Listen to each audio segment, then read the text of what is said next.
我捡到一对饿昏的姐妹花，她们苏醒后的第一件事就是要让我用嘴喂她们喝粥。我是一个穿越者，身体的原主是一个穷的连耗子都绕道走的倒霉蛋，家徒四壁，正值大夏荒年，外面恶品遍野。我刚准备盘算下一步怎么活，脑子里突然炸开一道冰冷的机械音。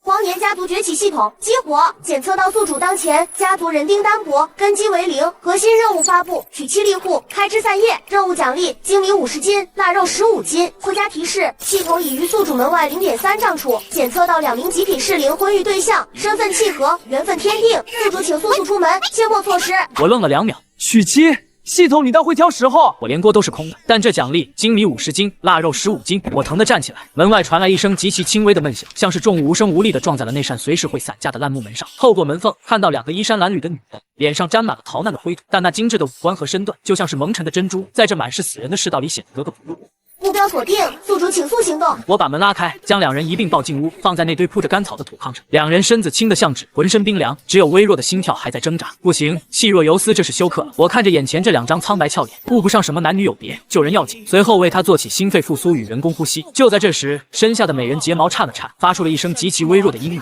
这声音又娇又软，像是猫爪子在挠人心。我擦了把额头的汗，紧接着又低头继续抢救另外那名女子。好饿，我好想吃。 我手边只有碗底剩下最后一口，稀得能照见人影的糙米汤，那是原主留下的唯一家当。我犹豫了。 检测到宿主面临任务关键节点，施舍口粮并收留沈玉兰、沈玉梅2姐妹，任务及时完成，奖励及时到账。我果断端起那碗能照见人影的糙米汤，递到了沈玉兰嘴边，可她只是虚弱的微张着嘴，干裂的喉咙早已由于极度饥饿而锁死，别说咀嚼，连吞咽的本能都快丧失了，没力气喝。我帮你。我咬了咬牙，为了能够得到系统奖励，哪还顾得上什么斯文礼教？一手稳稳托起她的后颈，将温热的米汤一点点顺进她口中，随后用指腹顺着她的喉管轻轻往下，帮她强行唤醒吞咽的知觉。沈玉兰的喉咙终于极其微弱的耸动了一下，咕咚一声。 咽下了那口救命的粮，接着就是旁边的妹妹如法炮制喂给对方。姐姐眼角滑下2行清泪，对着我猛地磕了个头。多谢恩公，救我姐妹2个，我愿意留下来给你当牛做马报答。 目标沈玉兰好感度提升，任务完成，奖励已存入系统仓库，请宿主查收。我心念一动，感觉到空间里凭空出现了沉甸甸的米袋子和油亮亮的腊肉，底气瞬间壮起来。此时2姐妹缓过了一点劲，沈玉兰才断断续续的道出实情。她们原本是邻县的大户人家，因荒年落难，被丧了良心的亲戚卖给了县城的赵财主当小妾。她们宁死不从，趁着看守打盹才偷摸逃出来。恩公，求你收下我们吧，我们能洗衣做饭，能下地干活，只要给口吃的就行。沈玉梅也醒了过来，抓着我的裤腿，那双水汪汪的大眼睛里全是黄。 我刚想伸手扶他们，院门口突然传来一阵嘈杂的脚步声，伴随着刺耳的叫骂。好，我看你们2个小蹄子能跑到哪儿去！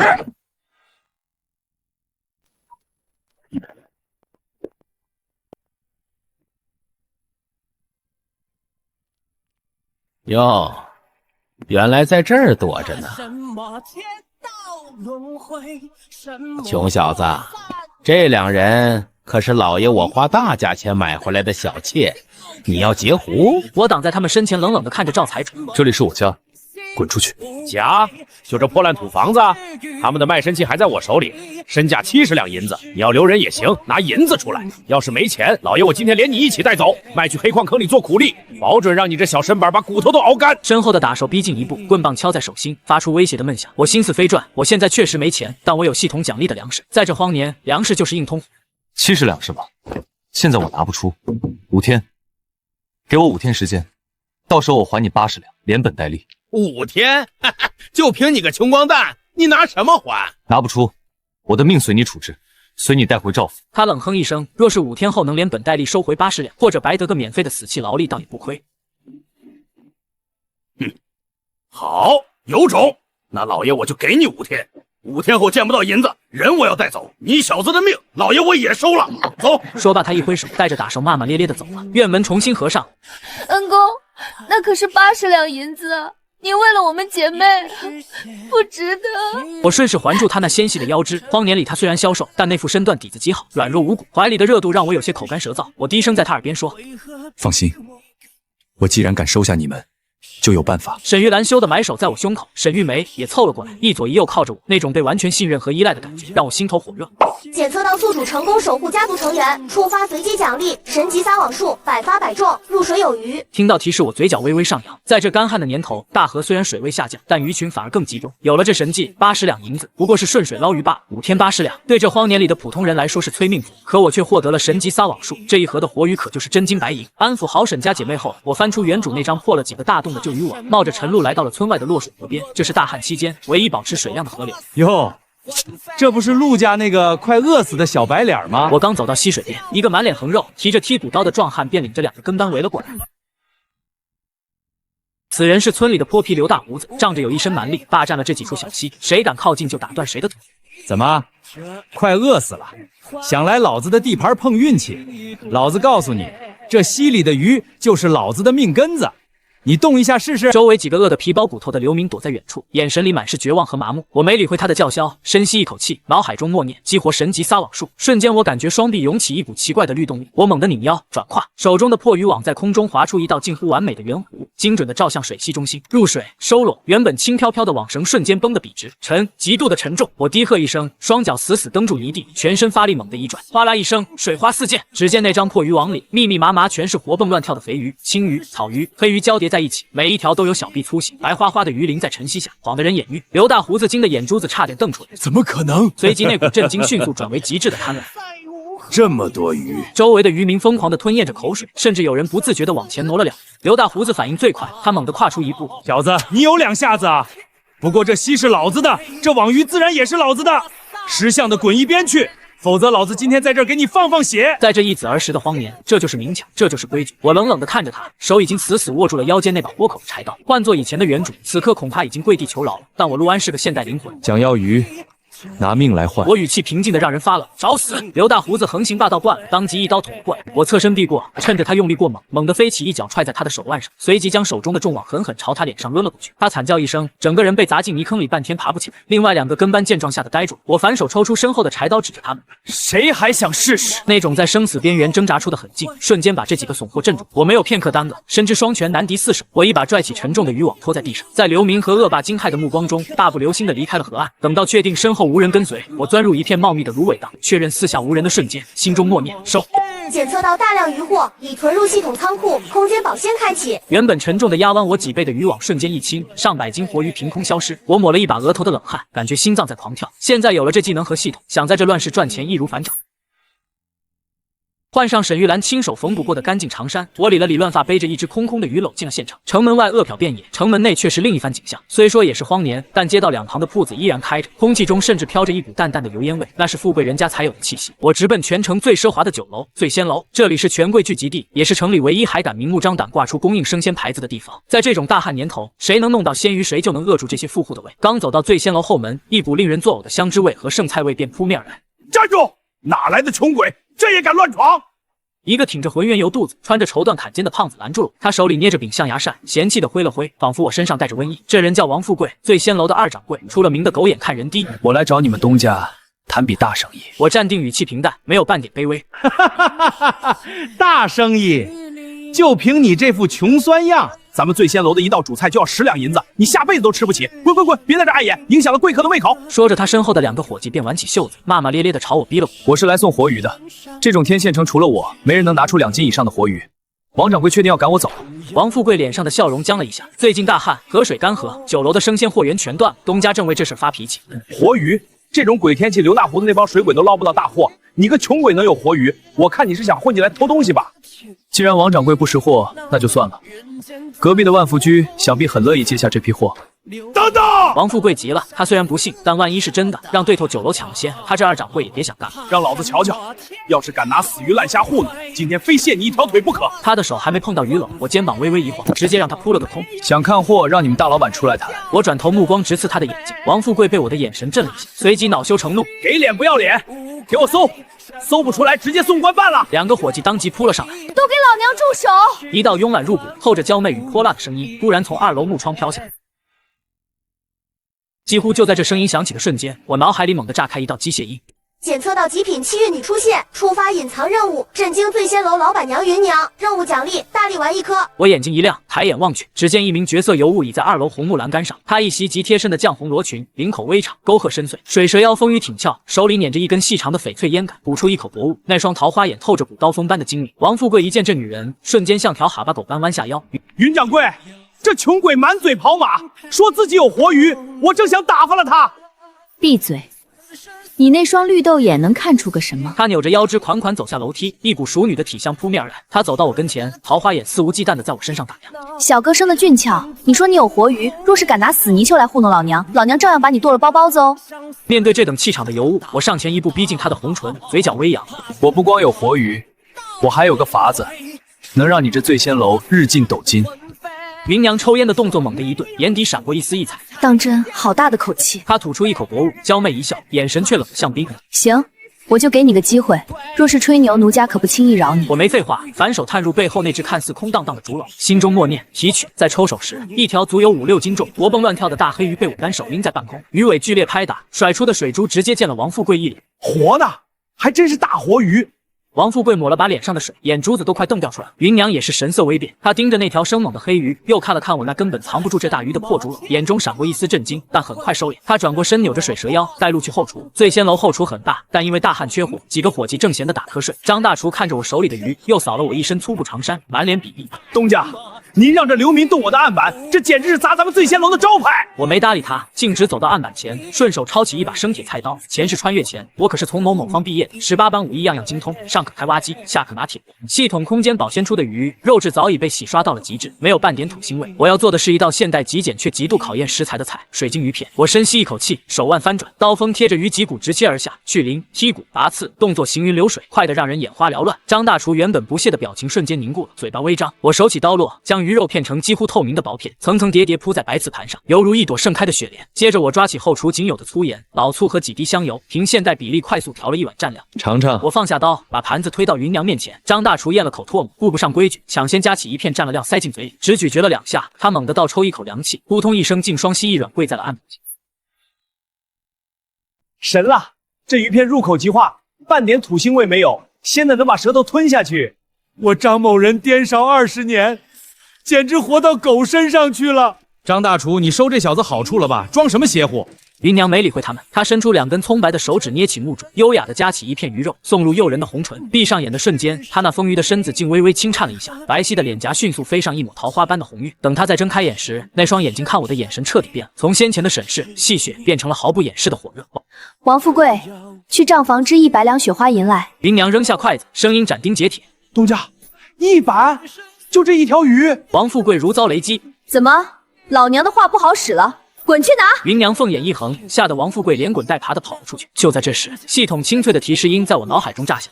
隐藏任务完成，成功震惊云娘，目标人物好感度飙升，奖励已发放，大力丸1颗。我看着云娘那因为激动而微微起伏的胸口，嘴角上扬。就在此时，脑海中突然炸响一道极其刺耳的红色警报音：紧急预警，检测到宿主家中突发重大变故，2名家族核心成员正面临危机，请立刻返回救援，逾期将视作核心任务失败。我心头猛地一沉，浑身的血液在听到系统那声巨大危机的警告时，瞬间降至冰点。云掌柜，借匹最快的马。我一脚踹开后院虚掩的门，翻身跨上马背，一把抓过马鞭，狠狠一记抽在马臀上。在距离自家那破败的土坯房还有几10步远，我就听见了从里面传来的沈玉梅极度惊恐的哭喊声和沈玉兰歇斯底里的撕扯声。我心中一紧，一脚踹开了本就摇摇欲坠的半扇院门。放手，你们这群杂碎！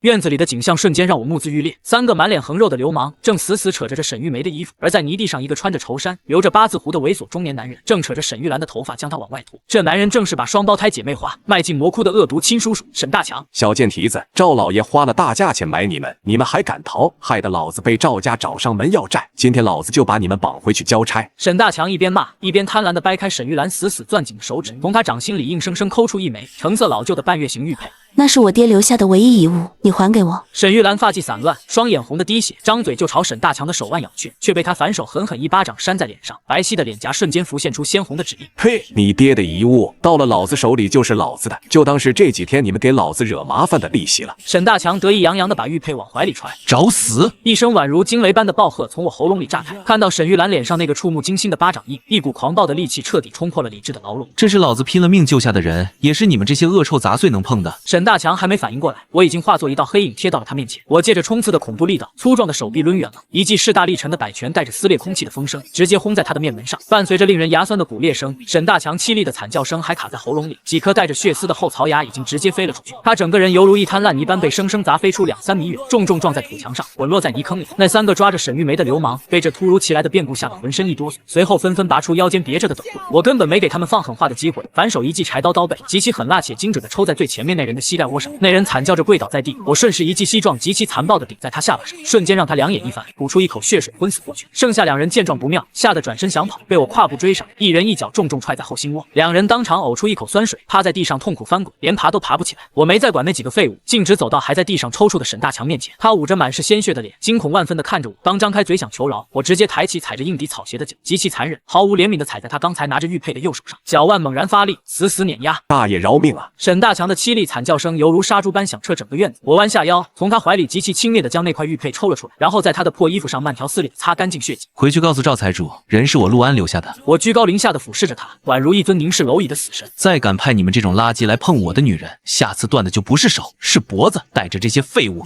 给我滚！几个流氓如蒙大赦，连滚带爬的架起废了一只手的沈大强，像丧家之犬般疯狂逃出了院子。我收起浑身弥漫的杀气，走到瘫坐在泥地上的沈玉兰面前，缓缓蹲下身，将那枚玉佩极其温柔地塞回她冰凉颤抖的掌心里。没事了，我回来了。沈玉兰死死握着那枚失而复得的遗物，仰起头看着我，眼泪像断了线的珠子般往下掉。就在这时，村口的土路上响起了吱呀吱呀的车轱辘声。我雇的那辆牛车姗姗来迟，拉着堆成小山般的白花花精米，滴着油水的肥猪肉以及崭新的棉被，稳稳地停在了院门口。别哭了，去看看我给咱们家带了什么。我站起身，指了指门外。当2姐妹看到那满满一车的救命粮和过冬物资时，先前所有的恐惧、屈辱与不安，瞬间被这股庞大的物质安全感震得粉碎。夜深人静，火炕烧得极旺，我刚吃饱喝足，虚掩的房门被轻轻推开，沈玉兰端着一盆冒着热气的水走了进来。她换上了我今天买回来的那身崭新的罗裙，梳理好的乌发散落在肩头，在昏暗摇曳的烛光下，她那张本就绝美的脸颊红得快要滴出血了，眼中透着一种飞蛾扑火般的决绝与极致的温柔。当家的，水烧好了，玉兰伺候您沐浴。她放下水盆，走到我面前，一双柔柔无骨的小手微微颤抖，替我解开短打的盘扣。指尖触碰到我胸膛的瞬间，她的眼泪再次不受控制的滑落。今天若是没有当家的，玉兰连爹爹最后的念想都保不住，姐妹俩更是生不如死。她猛地抬起头，那双水波流转的眸子死死盯着我，声音很轻，却字字泣血。恩情太重，玉兰还不清。从今往后，玉兰生是当家的人，死是当家的鬼。哪怕您让我去死，我绝不皱一下眉头。我看着她盈盈一握的水蛇腰和那份死心塌地的顺从，心头的邪火被瞬间点燃。我没有废话，直接伸手揽住她纤细的腰肢，一把将这具柔软温热的娇躯拉入怀中。水花四溅，满是旖旎。不知过了多久，脑海中终于炸开了一道冰冷却令人血脉奔张的机械音。丁，检测到宿主成功收纳第1位家族核心伴侣，家族人丁兴旺前置激活，凝聚力大幅提升。恭喜宿主获得特殊奖励，洗髓丹1枚，服用脱胎换骨，极大幅度改善体质。恭喜宿主获得技能奖励，初级格斗精通，可助宿主融会贯通百家拳脚，化为杀人技。我猛地睁开眼，黑暗中，怀里的沈玉兰像只温顺的猫一样沉沉睡去，嘴角还挂着一丝满足的笑意。心念一动，我毫不犹豫地提取了洗髓丹，一口吞下。一瞬间，一股狂暴的热流从丹田处直接炸开，顺着4肢百骸疯狂游走。原本原主那具羸弱不堪的躯体发出一阵密集的骨骼爆鸣声，肌肉开始飞速重组，紧视力量如泉水般涌出，连视力和听力都在瞬间变得极其敏锐。我慢慢握紧拳头，感受着体内那股足以一拳打死一头牛的恐怖力量，以及脑海中极其清晰的格斗杀人技，嘴角勾起一抹狂傲的冷笑。这个世道，光有钱还是不够用，必须要有能力守好才行。清晨的阳光刚透过漏风的窗棂洒在炕头上，我还没来得及细细体会洗髓丹改造后的轻盈感，一阵刺耳的喧闹声便彻底撕碎了院内的宁静。姓陆的，给老爷滚出来！伴随着一声巨响，本就摇摇欲坠的院门被暴力踹开，木板撞击地面的声音在寂静的清晨显得格外惊心动魄。怀里的沈玉兰惊呼一声，猛地坐了起来，顺手拉过薄被遮住光洁的肩膀，脸色瞬间煞白。当家的，是赵财主的声音。里间的沈玉梅也跌跌撞撞地跑了出来，赤着双脚，眼神里满是濒临崩溃的绝望。我翻身下床，慢条斯理地穿上那件粗布短打。这一觉醒来，我感觉耳清目明，院子里10几个人的呼吸声、心跳声，甚至棍棒划过空气的细微响动，都逃不过我的感知。洗髓丹的力量在我4肢百骸中疯狂奔涌，像是一头被困久了的凶兽急于破笼而出。别怕，我伸手揉了揉沈玉兰犹带余温的俏脸，又拍了拍沈沈玉梅冰凉的手背，语气平静的像是在说明天吃什么。在屋里待着，把门顶死，看你们当家的给你们表演。可是他们人多。沈玉兰死死拽着我的衣角，我轻轻掰开她的手，嘴角挑起一抹冷冽的弧度。人多有什么用？在我眼里都一样。我推门而出，院子里黑压压站了一圈人。赵财主穿着那身标志性的暗紫色绸缎马褂，手里盘着2颗滚圆的狮子头核桃，那一脸横肉在晨光下显得尤为狰狞。他身后站着12个精壮的家丁，人手一根水火棍，目光凶狠。赵财主看到我，阴恻恻的冷笑一声：“陆安，老子昨晚躺在被窝里，怎么想都觉得亏。5天，老子等不了。现在要么拿80两银子，要么老子现在就带走那俩小蹄子，顺便把你这双爪子剁下来喂狗。”我活动了一下手腕，指节发出咔吧咔吧的脆响，这种充满爆发力的感觉真让人上瘾。赵财主，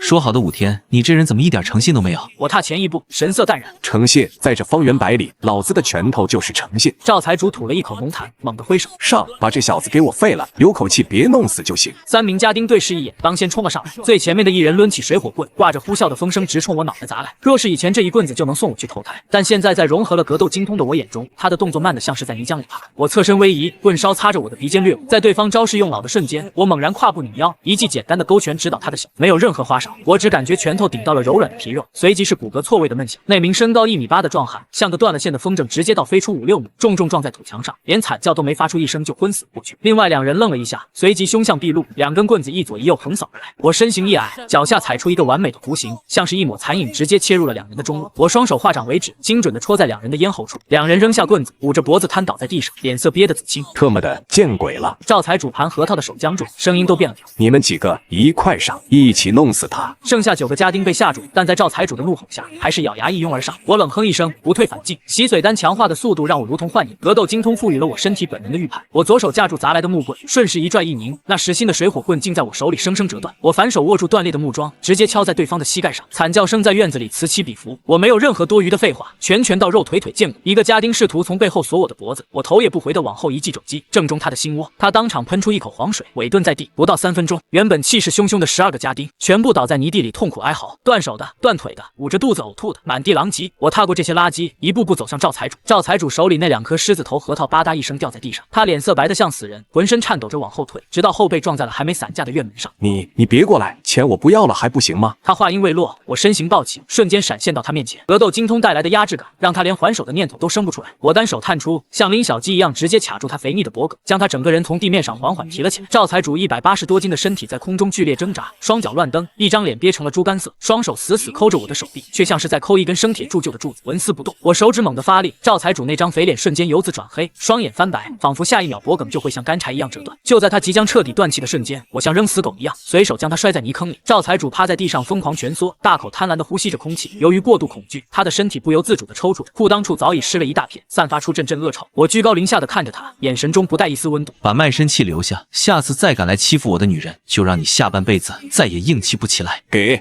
我这就让人去取。赵财主此刻哪还有半点地主的威风？他像条断了脊梁的赖皮狗，连滚带爬的往外挪。那些还没昏死过去的家丁见主子都跑了，一个个忍着剧痛，鬼哭狼嚎的消失在院子拐角。检测到家族成员沈玉兰、沈玉梅好感度由于极度安全感产生暴涨。我回过身，还没站定，2个温香软玉的身躯便猛地扑入怀中。沈玉兰死死搂着我的腰，泣不成声。当家的，刚才我以为我们要死掉了。沈玉梅则紧紧抓着我的手臂，扬起那张满是泪痕的小脸，眼神里透着一种近乎狂热的崇拜。沈玉兰好感度加20，沈玉梅好感度加30。检测到宿主成功通过武力捍卫家族尊严，震慑宵小，奖励特殊技能微吸功。恭喜宿主获得阶段性成长奖励初级旺气术。恭喜宿主获得家族资金包白银50两，精米10石。夜幕深沉，寒风顺着土坯房的缝隙直往里灌，但屋内的火炕却烧得极旺。我刚用温水擦洗完身子，正准备歇息，虚掩的房门被轻轻推开，沈玉梅抱着一床崭新的棉被走了进来。她只穿着一件单薄的贴身罗裙，烛光摇曳下，那张尚未完全褪去青涩却已绝美动人的脸颊红得快要滴出血来。当家的，姐姐今日身子乏了，玉梅来伺候您安歇。她声音细微，低着头，一双柔弱无骨的小手却无比认真地帮我铺平床榻。铺好被褥，她并没有离开，而是用力咬着下唇，像是下定了某种极大的决心，缓缓抬起头，那双水汪汪的眼眸里褪去了当初逃难时的惶恐，取而代之的是满意的柔情与决绝。当家的救了我们姐妹的命，姐姐能做的，玉梅也一样能做。玉梅这辈子也是当家的人。我看着她微微颤抖的单薄双肩和那份义无反顾的顺从，心底的保护欲被彻底点燃。在这人命如草芥的乱世，能让女人死心塌地依附的，唯有绝对的强者。我伸出粗粝的手掌握住她冰凉的小手，顺势一拉，便将那具柔软温香的身躯拉入怀中。她本能的轻呼半声，随后紧紧闭上双眼，双臂极其自然地环住了我的脖颈，任由一切水到渠成，满是阴。不知过了多久，脑海中准时浮现出那道冰冷却极具诱惑力的系统机械音。系统提示：检测到宿主成功收纳第2位家族核心伴侣，家族凝聚力达到鼎盛，恭喜宿主获得特殊技能奖励。今日气运已刷新，检测到落水河有大机缘，建议宿主立即前往下网，必有意外惊喜。听着系统的提示，我拥着怀中如同温顺小猫般沉沉睡去的玉梅，嘴角勾起一抹满意的笑意。次日清晨，我立马决定前往落水河撒网。出门前，玉兰和玉梅替我整理衣衫，两人看向我的眼神里满是踏实与狂热的崇拜。没有丝毫犹豫，我提起那张沉甸甸的旧渔网，大步流星地朝着落水河的方向走去。刚走进水潭外围的水草丛，视线便被一排黑压压的人影挡住。10几号人横行霸道地堵在下水的必经之路上，为首的那个满脸横肉、眼神怨毒的家伙，正是前几日被我一网砸进烂泥里的村头泼皮刘大胡子。今日的他显然是有备而来，他身边站着的不再是那些面黄肌瘦的流民跟班，而是一群个个膀大腰圆、双臂刺着青色水草纹身的壮汉。这些人手里提着带血槽的短刀、生锈的鱼叉和沉重的铁网，只一眼我就认出这是隔壁黑水村出了名的无赖。这帮人在水面上横行无忌，平日里连县衙的差役都敢沉进河底。刘大胡子一抬眼便瞧见了我，那张丑陋的脸庞瞬间扭曲变形，新仇旧恨交织，让他双眼充血，但他脚下却死死定在原地，刻意与我保持着3丈远的距离。那天被我险些敲断浑身骨头的恐惧，显然还深深印在他的骨髓里。他挥动手臂，身边那群黑水村的无赖立刻默契地散开，成半月形将我逼在岸边。姓陆的，天堂有路你不走，地狱无门你偏来投。刘大胡子咬牙切齿地盯着我，语气里满是挑衅，但双腿的僵硬彻底出卖了他的底气。他深知在岸上硬拼，就算他们人多势众，我那脱胎换骨的怪力也足以拉着他们几个垫背。刘大胡子压下眼底的惧意，换上一副讲江湖规矩的阴险嘴脸，指着身后幽深的潭水发话：陆安，别说咱们不给你活路，这落水河自古靠本事吃饭。你那天在岸上逞凶占了便宜，今天咱们既然要争这口水饭，那就按水里的规矩办。咱们来一场文斗，就比水下憋气，谁在潭底憋得久，这剩下的活水段就全归谁。刘大胡子脸上浮现出一抹极度残忍的笑意，输的人当场自己留下一条胳膊，从此滚出这方圆10里。怎么敢接吗？我停下脚步，目光平静如水，在刘大胡子和那群无赖身上缓缓扫过，借着洗髓丹强化后的敏锐感知，我轻而易举地捕捉到他们掩藏在长衫下的细微动作。那几个黑水村无赖的后腰处分明别着尖锐的分水刺，右手袖管里还藏着专门缠人手脚的牛筋暗网，这哪里是比试憋气，分明是一个漏洞百出的杀局。只要我敢潜入水下，这帮人绝对会撕破脸皮一拥而上，在常人无法呼吸、动作极其受限的深水区，用暗器将我乱刀分尸，最后对外宣称是我溺水身亡。不得不说，这计谋够毒，只可惜他们不仅挡了我的财路，还挡了我拿系统惊喜的道。拥有格斗精通和初级旺气术的我，早就看穿了他们的虚实，更别提系统帮我解锁的底牌龟息功。在水里憋气，哪怕我在潭底睡上3天3夜，内息也能生生不息。这种送上门来找死的行为，不仅无法让我产生任何忌惮，反而让我内心涌起一阵难以遏制的兴奋。正愁拿宝贝时被人打扰，这就有人赶着上来送死清场。我随手将渔网扔在干枯的草丛中，迎着刘大胡子那自以为得计的恶毒目光，毫无惧色地向前迈出2步。强大的气场逼得几名无赖不由自主地后退半步。刘大胡子，你这条烂命在我眼里一文不值。不过既然你想玩，一条胳膊的赌注实在太寒酸了，我看不上。我直视他的双眼，语气没有丝毫波动，却带着如同实质般的无情压迫。咱们把规矩改一改，输的人把命全都留在水底，赢的人拿走整条河。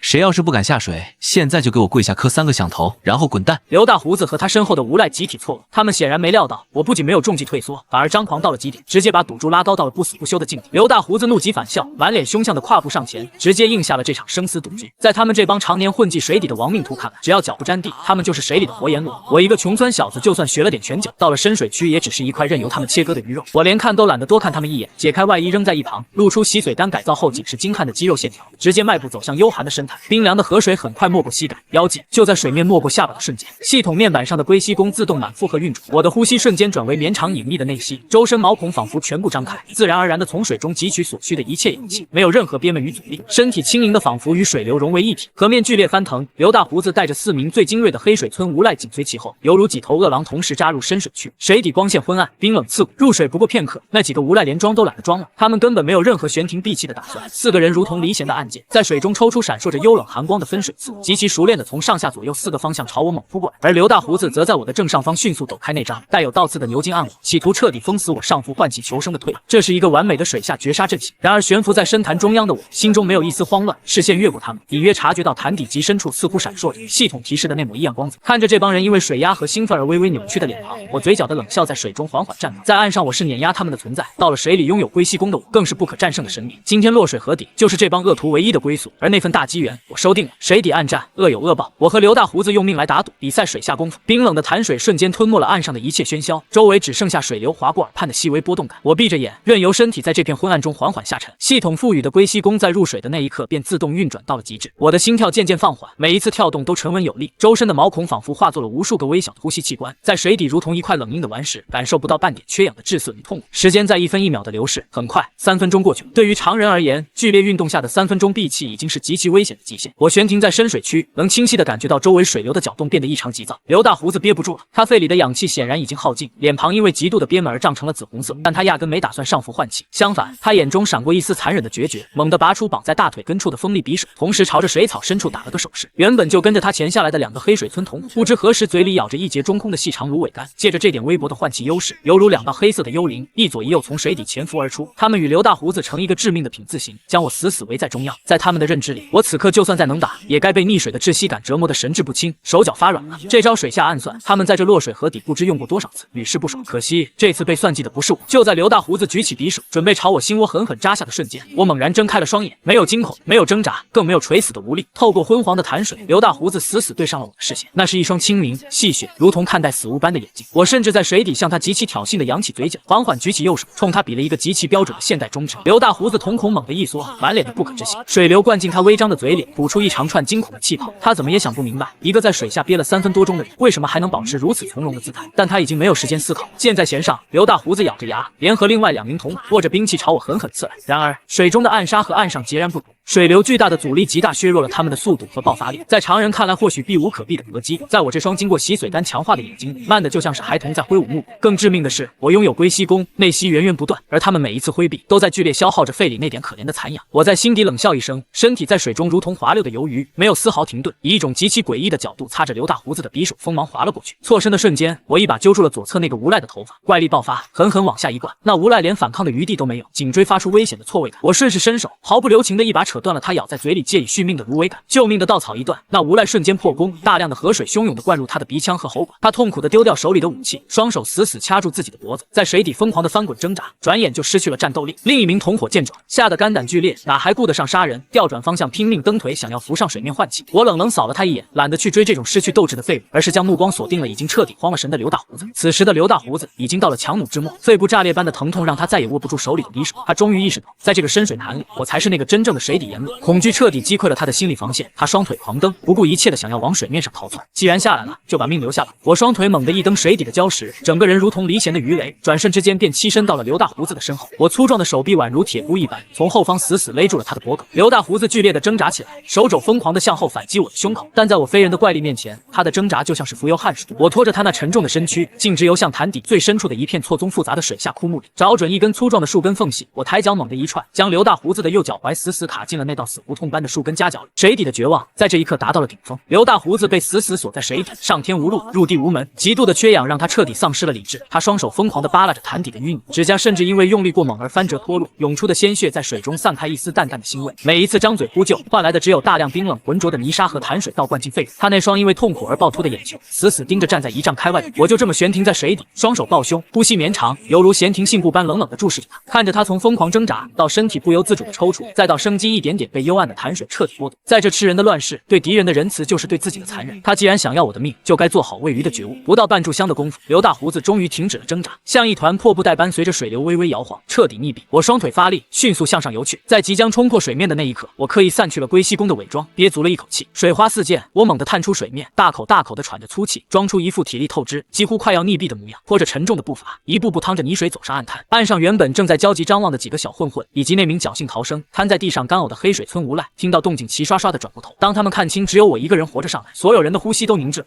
大胡子哥呢？一个混混双腿打着摆子，声音颤抖的连句子都拼不完整。我顺手抹去脸上的水渍，借着大喘气的间隙，我冷冷地瞥了他们一眼，眼底不带一丝活人的温度。下面水太冷，他大概是去见河神了，打算留在水底多住几天。我的语气平淡的像是在说一句家常话，但在岸上这群人听来，却如同来自九幽地狱的催命符。不知是谁重重地咽了一口唾沫。那名逃上来的无赖看着我，就像是在看一个披着人皮的怪物。他连滚带爬地爬起来，发出一声杀猪般的惨叫，头也不回地朝着村外逃去。其余几个混混更是吓破了胆，树倒猢狲散，眨眼间跑了个个没影。我站在原地看着他们狼狈逃窜的背影，嘴角勾起一抹满意的冷笑。从今天起，这条落水河再也没有人敢跟我陆安说半个不字。神迹报大奖，落水河的终极馈赠。岸边的枯草在干冷的晨风中微微摇晃，看着那几名无赖连滚带爬消失在荒野尽头的背影，我眼底的杀意渐渐内敛，取而代之的是掌控全局的极致快意。在这个赤地千里、易子而食的大夏荒年，仁慈是最催命的毒药，唯有建立在绝对武力上的规矩，才能换来真正的安宁。刘大胡子用他的命彻底为我扫清了独占落水河的所有障碍。从今往后，这条干涸大地上仅存的深水潭，就是我陆安一个人取之不尽的私人宝库。清空了杂碎，是时候收取系统许诺的那份意外惊喜。我转身走回河滩，捡起先前扔在枯草丛中的破旧渔网。洗髓丹改造后的强悍体质，让我即使刚经历了一场水底的生死暗战，依旧气血充盈，浑身上下仿佛有用不完的力气。我深吸一口气，视线锁定在深水潭中央那处连通地下暗河的幽暗泉眼上。系统面板上那代表着极品资源的气运光芒正从那里源源不断的透射出。我活动了一下双臂，精悍的肌肉在晨光下绷得极紧，脑海中瞬间激活神级撒网术，这门技能早已如同我的本能一般刻入骨髓。我腰腹发力，双臂抡起沉重的净水渔网，在半空中极其完美的舒展出一个巨大的圆面，精准无误的朝着河流的中心位置照了下去。渔网入水的瞬间，原本幽暗的潭底骤然迸发出一团极其耀眼的暗金色光芒，那光亮甚至穿透了浑浊的河水，直刺水面。紧接着，一股犹如千斤巨石坠落般的恐怖拉力顺着网绳猛地传导至我的双臂，我脚下的河滩泥土瞬间被踩出2个深坑，整个身体不由自主地向前倾斜。若不是有洗髓丹脱胎换骨的底，这股骇人的反扯力足以把一个成年壮汉直接拖进深水里。水下的东西非同小可，我眼神骤然一紧，非但没有松手，反而激发了骨子里的狠劲。我双腿死死扎根在河滩上，龟息功同时运转，让体内气息绵长不绝，将全身所有的力量全部汇聚在双臂之上，一寸一寸的向后强行收拢网绳。水面开始剧烈翻腾，如同煮沸的热汤，潭底的暗流疯狂绞杀，那股挣扎的力量极大。渔网粗糙的麻绳在我的掌心摩擦出一道道血痕，但我丝毫感觉不到疼痛，内心的狂热反而被这未知的巨物推到了顶峰。经过足足半炷香的生死决力，那股水底的狂暴力量终于开始衰竭。我怒喝一声，腰背猛然发力，将渔网的最后一段彻底拉出水面，重重的甩在干裂的河滩上。极具视觉冲击力的一幕赫然呈现在我眼前。在那张被称得濒临破裂的旧渔网中，一条体型修长、浑身鳞片犹如纯金浇铸的巨型变异鲤鱼正在剧烈翻滚。早晨的阳光打在它的身上，折射出令人目眩神迷的璀璨金光。更令人震撼的是，这头异兽般的金鲤唇边竟然生着2条长达半尺、犹如龙须般无风自动的金色长须。它仅仅是躺在那里，浑身上下就散发着一股极其浓郁的生机，连周围干涸死寂的空气仿佛都被这股生命力瞬间点燃。就在此时，脑海中准时浮现出系统那冰冷却令人血脉奔张的机械音：定，检测到宿主成功捕获奇珍水物，龙须黄金鲤，物品鉴定完毕。此鱼乃世间万里无一的绝品药理，有活死人、肉白骨之奇效，价值极高。恭喜宿主完成隐藏气运掠夺，触发额外掉落奖励，获得顶级水产养殖与改良图谱1份，已存入系统仓库。听着系统的提示，我看着网中那条金光熠熠的龙须黄金鲤，心跳的速度前所未有的加快。这已经不是简单的几百斤鱼或能比拟的财富，在这缺医少药的荒年，一条能活死人肉白骨的绝品药理，意味着无价之宝，意味着能够撬动上层权贵生死的绝对筹码。前几天卖给芸娘的极简菜不过是让我解决了温饱，脱离了流民的阶层，但眼前这条龙须黄金鲤才是让我真正有资格在这乱世中落子下棋，发展权势的终极利器。我深知财不外露的道理，尤其是在这饿殍遍野的村落。没有任何犹豫，我心念一动，立刻开启系统空间，将这条龙须黄金鲤连同渔网一并收入绝对保鲜的储物空间内。刚才还惊心动魄的河滩瞬间恢复了平静。我抹了一把额头上因为极度用力而渗出的汗水，换上干净的外衫，转身向着村外大步走去。有了这份水产养殖与改良图，以后落水河就能成为我陆家真正的摇钱树。而现在，我需要带着这条足以震撼全城的龙须黄金鲤，立刻赶赴县城的醉仙楼。芸娘那个精明妩媚的极品鱼掌柜，手里掌握着全城最顶级的达官贵人圈子。这条鱼在普通人眼里或许只能换一场泼天富贵，但在芸娘的运作下，加上我如今拥有的资本，它必将成为我彻底打开商业版，甚至是官场大门的敲门砖。我这次进城，入目却皆是萧条。我怀揣着那条足以逆天改命的龙须黄金鲤，本想着给芸娘一个天大的惊喜，谁知刚拐过2条冷清的街道，映入眼帘的景象却让我心头猛地一沉。平日里车水马龙，即便是在灾年也依然有富商进出的醉仙楼，此刻竟然大门紧闭。那块平日里擦得锃亮的金字招牌上蒙了一层薄灰，门口甚至连个迎客的伙计都没有，只有2个衙门的官差手按腰刀，面无表情地守在台阶2侧，一副随时准备查封拿人的架势。出事了！我眉头紧锁，快步绕到了后巷平日进货的角门，那里虽同样紧闭，却能隐约听到里面传来的压抑哭声和杂乱的脚步声。我轻轻扣响了门环，3长2短，这是之前和芸娘约定的暗号。片刻后，门缝被拉开一条细缝，露出一张满脸愁容、眼圈通红的胖脸，正是醉仙楼张大厨。见到是我，张大厨仿佛看到了救星，连忙把门缝拉大，一把将我拽了进去，随后迅速探头看了看四周，确定没有官差发现，还重新将门死死抵住。陆公子，您可算来了！张大厨的声音带着明显的颤抖，平日里那股子精明劲儿荡然无存，取而代之的是深深的绝望。出大事，咱们醉仙楼怕是要完了。我扫了一眼院内，醉仙楼的伙计们一个个如丧考妣的蹲在墙角，甚至连平日里最嚣张的王富贵都在抹眼泪。整个酒楼弥漫着一股大厦将倾的颓败气息。别慌，把舌头捋直了说话。我沉声喝道，声音里透着一股不容置疑的冷静。瞬间间镇住了慌乱的张大厨。张大厨擦了一把额头的冷汗，这才结结巴巴的道出了原委。原来新任知府大人刚到任不久，那位极受宠爱的知府夫人便突发怪病，卧床不起，命悬一线。城里的名医束手无策，最后是一位游方的高人断言，夫人的病必须用龙须黄金李作为药引，方能吊住一口气，继而活命。知府爱妻心切，当场下达了死命令，全城所有经营水产生意的酒楼、商铺，3日内必须找到此鱼进献，若找不到，便视为弃官网上，见死不救。所有涉事商铺一律查封连坐，掌柜全部下狱问罪。云掌柜已经急疯了，张大厨哭丧着脸，这2天他几乎把全城的鱼户都翻遍，甚至开出了1000两黄金的天价悬赏。可这大旱灾年，普通鲤鱼都难找，更别提什么龙须黄金鲤，那简直就是传说中的神物，咱们上哪儿去找啊？我心中微微一动，嘴角不由得勾起一抹玩味的弧度。龙须黄金鲤，若是换做别人，这的确是必死之局，但这世间的事就是如此巧合，仿佛冥冥之中自有定数。系统刚送给我的那份终极大礼，不正安安静静的躺在我的空间里吗？云娘现在在哪儿？我没有急着表露，而是反问了一句。在2楼雅间。张大厨叹了口气，他在想最后的办法，甚至打算变卖酒楼家产去外地高价收购，但这根本来不及啊！陆公子，您要是也没辙，还是赶紧走吧，别被咱们连累了。我拍了拍张大厨的肩膀，示意他把心放回肚子，去告诉云娘，这事我能解决。别说查封酒楼，就是那位知府大人的怪病，我也能给他找出个说法。张大厨愣住了，张大了嘴巴看着我，似乎不敢相信自己的耳朵，但我没有给他质疑的机会，径直穿过杂乱的后院，迈步上了2楼。推开雅间的房门，一股浓烈的熏香掩盖不住其中的焦虑气息。云娘正背对着我站在窗前，身姿依旧婀娜，但那原本总是挺得笔直的脊背，此刻却显出几分颓然。她手里紧紧攥着一张写满药材名字的清单，指节因为过度用力而泛白。听到动静，她猛地转过身，那双原本顾盼生辉的桃花眼里布满了红血丝，整个人显得憔悴不堪。见到是我，她眼底闪过一丝希冀，但很快又暗淡下去。陆公子，如果是来送鱼的，今天恐怕收不了了。云娘的声音沙哑，带着浓浓的疲惫。醉仙楼遭了大难，这买卖做不下去。我走到桌边坐下，给自己倒了一杯早已凉透的茶水，语气却出奇的轻松。做不做得下去，不是知府说了算，也不是老天爷说了算。我抬眼看向他，目光如炬。云掌柜，如果我说我能让你不仅保住醉仙楼，还能让你成为知府大人的座上宾，这买卖咱们还能不能接着谈？云娘浑身一震，死死盯着我的眼睛，仿佛想要看穿我是不是在开一个恶劣的玩笑。就在这千钧一发之际，楼下突然传来一阵极其嘈杂的脚步声，伴随着一阵嚣张至极的大笑。云娘，这就是命，认命吧，不想下大狱就乖乖给老爷我开门。这声音虽然带着几分虚弱，但那股令人作呕的得意劲我却再熟悉不过。赵财主，那个刚刚陪了我被我吓破胆的老东西，竟然在这节骨眼上卷土重来了，而且听这动静，似乎是抓住了云娘的死穴。我放下茶杯，眼中闪过一丝冰冷的杀意，真是冤家路窄，既然有人赶着上来送死，那就别怪我连本带利把这笔账收到底。冤家路窄，借刀杀人。雅间的房门被人从外面粗暴的推开，门板撞在墙壁上，震得屋内的灰尘簌簌落下。赵财主那臃肿的身影大摇大摆地跨了进来，虽然他脸上还带着上次被我吓出的惨，脖子上甚至还缠着一圈厚厚的纱布，但这丝毫没有影响他此刻那副小人得志的猖狂嘴脸。他身后跟着4个彪形大汉，手里提着哨棒，将原本宽敞的雅间堵得严严实实。而赵财主手里小心翼翼地捧着一个用红绸布蒙得严严实实的青花瓷鱼缸。看到我坐在桌边，赵财主的3角眼猛地收缩了一下，显然是想起了那天在院子里被我单手提起来的恐惧。他下意识地退了半步，躲在保镖身后，但随即看了看怀里的鱼缸，腰杆子又瞬间硬了起来。哟，这不是陆家那个穷鬼吗？赵财主阴恻恻地笑了一声，眼神里满是怨毒。怎么，你也想来给云掌柜分忧？别做梦了，这龙须黄金鲤是天生灵物，你这种泥腿子这辈子连片鱼鳞都见不着。我端起茶杯，轻轻吹了吹漂浮的茶叶，连正眼都没给他一个。云娘见到赵财主这副架势，脸色难看到了极点。她强撑着身子站起来，声音冷硬：赵德贵，这里不欢迎你。如果是来看笑话的，现在就可以滚了。看笑话？不，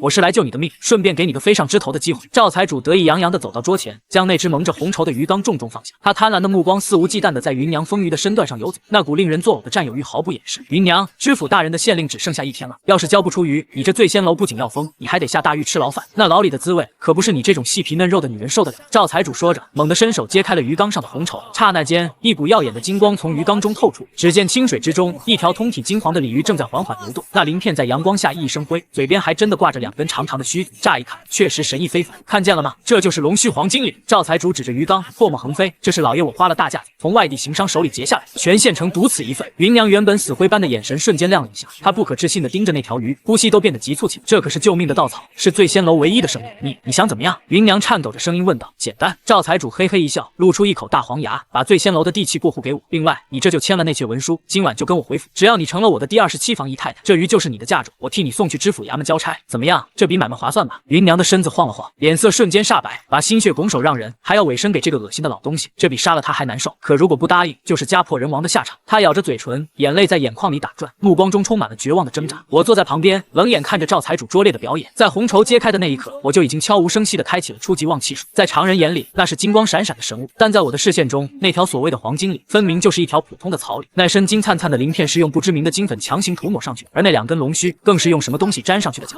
这赵财主被人骗了还不自知，竟然然还要拿这种毒物去要挟云娘，甚至想送给知府夫人做药，找死！眼看云娘心理防线即将崩溃，正准备点头答应这屈辱的条件，我突然放下茶杯，瓷杯磕在桌面上，发出一声清脆的声响。慢着，我缓缓站起身，挡在了云娘身前。赵财主被我这突如其来的动作吓了一跳，色厉内荏的吼道：“陆安，你想干什么？这可是救知府夫人命的宝贝，你要是敢碰坏了，10个脑袋都不够砍的。”我看着他，嘴角勾起一抹极其古怪的笑容。我不但不生气，反而冲着赵财主拱了拱手，语气里满是诚恳：“赵老爷误会了，我是在替您感到不值啊。”什么意思？赵财主愣住。您想啊，这可是龙须黄金锭，那是能活死人肉白骨的仙药。您把它给了云掌柜，让他去交差，那功劳可就全算在他头上。到时候知府大人赏识的是他，欠人情的也是他。您不过是得了个人和一栋楼，跟知府大人的天大恩情比起来，这不是捡了芝麻丢了西瓜吗？我一步步诱导着他那贪婪的内心。这鱼若是您亲自送去衙门，那就是救了知府夫人的命。到时候知府大人一高兴，别说区区一个醉仙楼，就是把这县城的生意都交给您打理，那还不是一句话的事。赵财主的眼珠子开始疯狂转动，贪婪是他这种人最大的软肋。我的话句句戳中他的心窝子。是啊，要个女人算什么？要是能攀上知府这棵大树，以后在这县城谁还敢惹他？你说的有道理。赵财主眼中的淫邪迅速被对权力的渴望取代，他一把抱起鱼缸，警惕地看着云娘，哼，算你小子识相。云娘，这福气你借不住，老爷我自己去享。云娘急了，刚想伸手去拦，却被我暗中狠狠捏了一下手腕，疼得她倒吸一口凉气，硬生生止住了动作。赵老爷英明，这天大的富贵还得是您亲自去借。我侧身让开道路，脸上挂着戏谑的笑意，您还是快去吧，晚了说不定知府夫人就挺不住了。那是自然，谁敢挡老爷我的路？赵财主像是生怕我们抢他的功劳，抱着那个装着假龙须金里的鱼缸，带着打手风风火火地冲出了雅间，直奔知府衙门而去。直到那嚣张的脚步声彻底消失，云娘才像是被抽干了力气，瘫软在椅子上。她抬起头，那双桃花眼里满是愤怒和不解，死死盯着我。陆安，你疯了吗？那是唯一的救命稻草，你为什么要让他拿走？你这是要把我往死路上逼啊！我看着窗外赵财主远去的背影，眼神冷冽如刀，重新坐回桌边，给自己倒了一杯热茶。救命稻草！我轻笑一声，语气里带着掌控生死的淡漠，那是催命的毒药。云掌柜，把心放回肚子里，不出半个时辰，这县城里就没有赵家了。什么？云娘彻底愣住，等着看戏吧。我抿了一口茶，目光深邃，杀人不一定要用刀，有时候贪婪才是最快的刀。七官往上，赵财主的覆灭，雅间内的气氛压抑到了极点。云娘没明白我的意思，依旧在不断埋怨我，在并不宽敞的房间里来回踱步，华丽的罗裙裙摆在地板上拖拽出杂乱的痕迹。陆安，你真的把我害惨了。云娘停下脚步，双手死死按在桌案边缘，那双布满红血丝的桃花眼紧紧盯着我，声音里带着难以掩饰的颤抖与愤怒。那条龙须黄金锭是我在这县城里唯一的活路，你不仅眼睁睁看着赵德贵拿走它，还故意用话术捧杀他，逼他亲自去衙门。你知不知道，一旦那条鱼真治好了知府夫人的病，赵德贵就能仗着知府的势力，把我们醉仙楼连根拔起。到那个时候，你以为你这个无权无势的乡下小子能逃得掉吗？面对他连珠炮般的质问，我神色未变，甚至连捏着茶杯的手指都没有一丝一毫的晃动。云掌柜，做生意讲究眼力，看人看物都是如此。我将杯中早已冷透的残茶随手泼在地上，抬眼迎上他的目光，语气平淡的像是在谈论今天的天气。你只看到了那条鱼身上刺眼的金光，但是却并非是龙须黄金锭。云娘愣住了，原本即将决堤的情绪被我这句没头没尾的话硬生生截断。你是说那条鱼有问题？他的声音不自觉的压低了。我嘴角勾起一抹冷笑，毫不留情的揭开了真相，那根本不是什么天地灵物，而是一条被涂了金粉、沾了假须的普通草鲤。赵财主那个蠢货，急于攀附权贵，被人做局骗了还不自知，把那种满是死气和有害毒的假冒货送进知府衙门。你觉得等待他的会是荣华富贵，还是被问罪？我的话如同一记重锤，狠狠砸在云娘的心头。她不可置信的瞪大了双眼，身体猛地摇晃了一下，若不是扶着桌沿，险些跌坐在地。她终于明白了我刚才为什么要拦住她，甚至顺水推舟将那份天大的功劳拱手让给赵财主。如果刚才她真的签了卖身契，把那条假冒货接过来送进衙门，此刻面临灭顶之灾的就是她云娘和镇满楼的伙计。你早看出来了，所以你是在借知府大人的刀。云娘看着我的眼神彻底变了，褪去了之前的轻视和愤怒，取而代之的是一种面对深渊般的敬畏与恐惧。她怎么也想不明白，一个穿着粗布短打的农家后生，怎么会有如此毒辣的眼力和深沉的心机？我没有回答，只是静静地看着窗外，算算时间，那出好戏应该已经上演了。果不其然，就在一盏茶的时间后，原本死寂的街道尽头突然爆发出极其嘈杂的喧闹声，密集的脚步声、马匹的嘶鸣声以及甲胄碰撞的肃杀声交织在一起，如同汹涌的潮水般席卷了整个城西大街。紧接着，雅间的房门被人从外面猛地撞开，张大厨连滚带爬地冲了进来，因为跑得太急，甚至一头栽倒在地上，但他根本顾不上身上的疼痛，满脸写着极其夸张的狂喜和震撼，连滚带爬地扑到桌边。东家，陆公子，神了，真神了！张大厨激动得语无伦次，挥舞着胖手大声喊叫。赵德贵那个老王八蛋彻底了！云娘猛地站起身，一把抓住张大厨的衣领，急促地逼问：到底怎么回事？说清楚！张大厨咽了一口唾沫，大口喘着粗气汇报道：就在刚才，赵德贵抱着那条鱼去衙门献宝，知府大人原本大喜过望，立刻命人当场熬制药汤，谁知道那鱼刚丢进滚烫的药锅里，身上的金皮直接化，满锅的汤水瞬间变成了一滩散发着恶臭的黑水，那2条龙须也飘到了水面上，竟然是用鱼鳔胶粘上去的浆。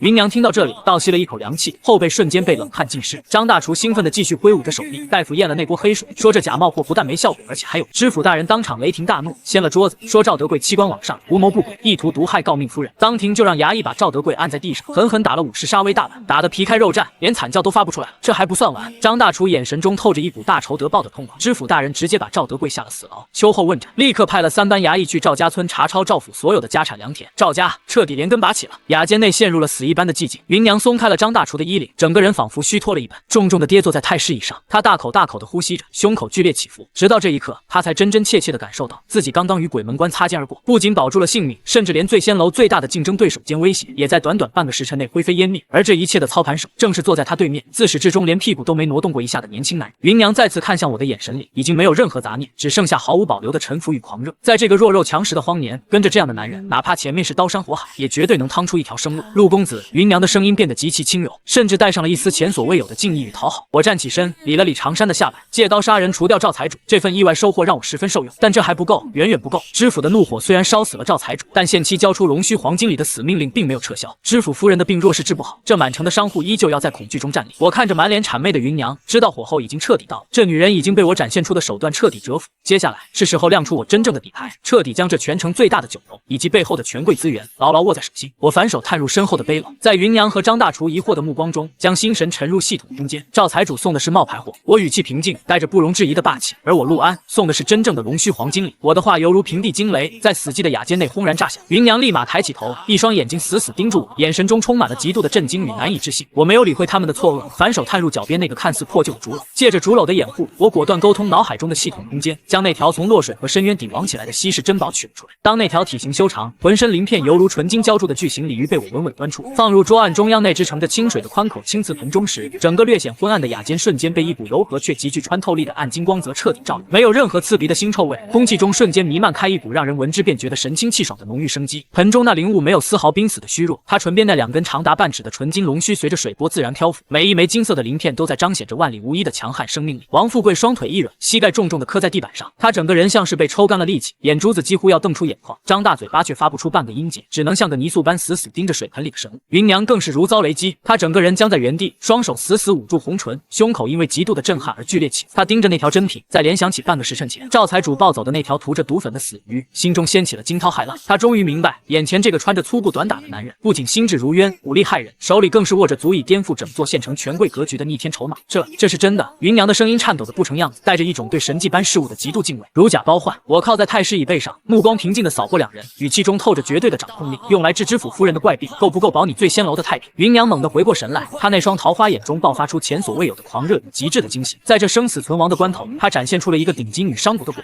她猛地转头看向还在旁边的张大厨，原本的愁容瞬间化为狠辣，快出去，死守在楼梯口，没有我的命令，任何人敢靠近雅间半步，我直接活剐他。张大厨如梦初醒，连滚带爬的退了出去，顺手将沉重的红木房门死死关严，甚至从外面烙了锁。屋内瞬间安静下来，只剩下我和芸娘2人，以及那条在水盆中缓缓流液的黄金鲤。危机解除后的极致放松，让芸娘彻底卸下了平日里那副8面玲珑、高高在上的女强人伪装。她很清楚，赵财主因贪婪而死，醉仙楼因眼前这个男人而活。在这弱肉强食的乱世，女人的美貌和财富若是没有绝对的强权庇护，迟早会沦为别人的玩物。而现在，一棵足以遮天蔽日的参天大树就坐在她的面前。她深吸了一口气，抬手轻轻解开了领口最上面的一颗盘口，露出一洁白的黄眼的修长玉颈。芸娘踩着细碎的步子，缓缓走到我身侧。她没有去碰那条价值连城的鱼，而是极其自然地伸出那双保养的极好的白皙玉手，轻轻搭在我的肩膀上。一股成熟女人特有的醉人脂粉香气，混合着她因为激动而微微发热的体温，毫无阻碍地传递过来。陆兄弟，她的称呼变了，声音柔媚入骨，仿佛带着电流，能把人的骨头骨髓都酥软掉。她顺势微微弯下丰腴曼妙的身段，双臂从后面极其轻柔地环住我的脖颈，大半个饱满柔软的身子几乎完全贴压在我的后背上。她将那张精致娇艳的脸庞凑到我的耳畔，温热的呼吸吐露在我的侧颈上，带起一阵难以言喻的酥麻。您不仅救了我的命，更给了我一场天大的造化，这天大的恩情，芸娘就是粉身碎骨也还不清。她绕过椅背，顺势滑入我的怀中，极其乖巧地跨坐在我的腿上，那双仿佛能滴出水来的桃花眼微微仰视着我，眼底满是不加掩饰的极致的魅力。从今往后，这醉仙楼上上下下，连同我芸云娘这个人，里里外外全听您一句话，您让我往东，我绝不往西。这副身子，这满楼的家底，全凭当家的发落。我看着怀中这个极尽谄媚的绝色女子，感受着她惊人的柔软与滚烫的体味。我伸出粗粝的手指，轻轻捏住她光洁的下巴，迫使她迎上我充满侵略性的目光。彻底征服一个拥有财富和头脑的女人，远比单纯赚取几千两白银来的更加令人血脉奔张。我语气霸道，对她许诺道：做我的女人，是你这辈子做过最划算的一笔买卖。云娘眼眶微红，没有任何犹豫，主动迎上前，用热烈的动作回应着我的宣告。就在这一切水到渠成的瞬间，脑海中准时炸响了那道冰冷的机械音。